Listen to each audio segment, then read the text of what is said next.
Tôi tanh đừng lắm. lấy cái đấy ra con, nó hỏng hết bây giờ. Cái thằng. Mày làm thế này thì mày tí mày làm sao mà được. Làm sáng sáng nhá.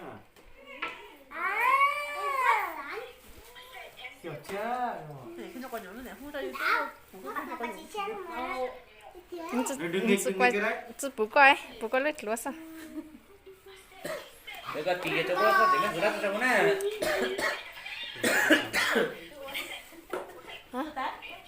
Nữa. Chưa?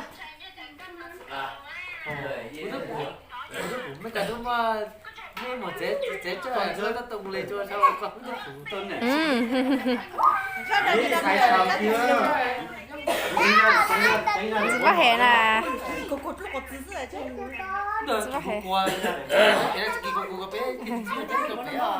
Rồi như vậy. chỉ bao hè cho Bây nên giờ là cái giỏ kia nó nha.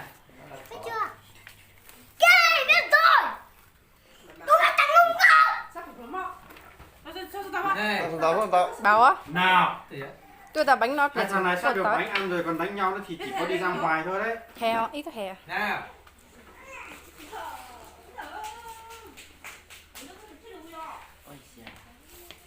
giờ để tận rồi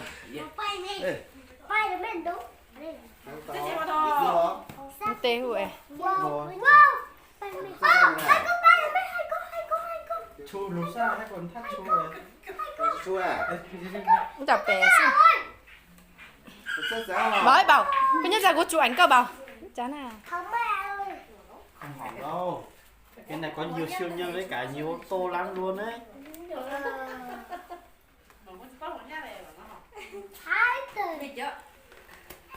Ở ta mong công chuyện này hè nói bảo cái nhân là của chú ảnh cơ mình tu. Nhân chán à. Cái này đã đẹp chưa? Nhân chán này.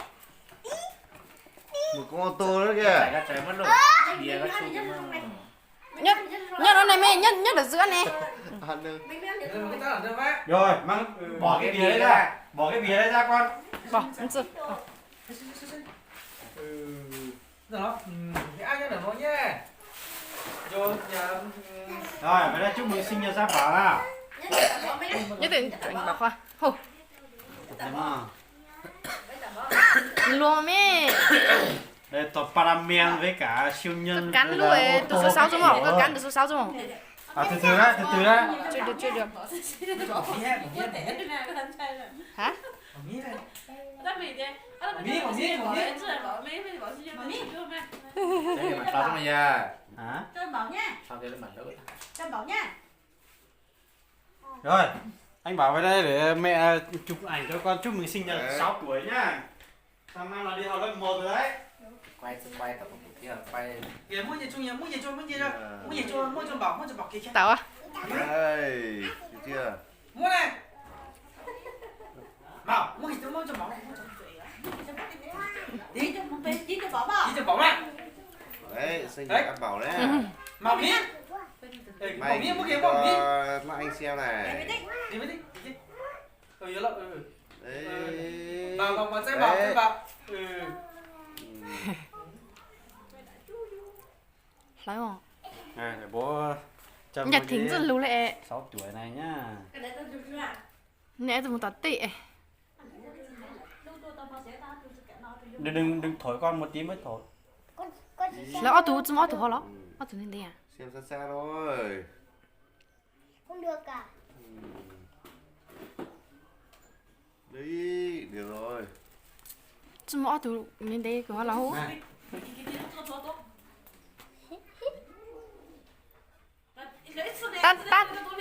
Tan điểm không? Tan điểm không? Không sao nó là đi. Tan điểm nữa. Đến được con, đến được con, đến được con, đến được con, đến được con. Đây. Này của con này. Lịch tiền à? Này. Tua linh tua luôn. Đấy. Này á này. Cái tiếc tao. Này con 2 cây luôn. Đấy. Ừ. Cái linh tuyết tú linh ơi. Đấy. Hết chưa?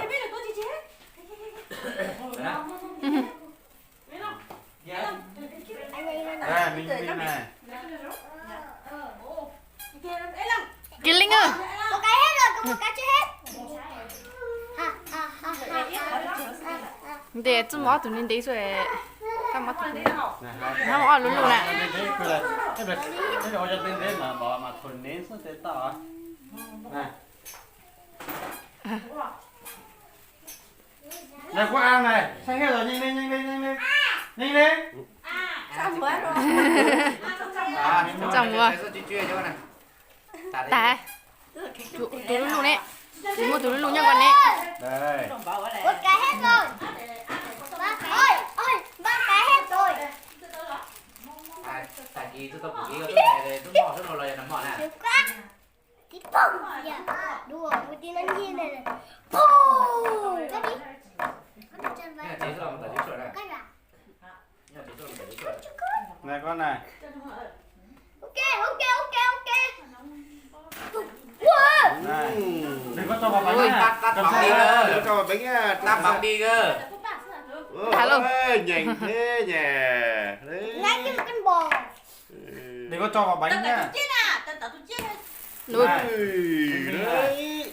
Cái rồi cái cho bỏ đấy đúng không? Luôn.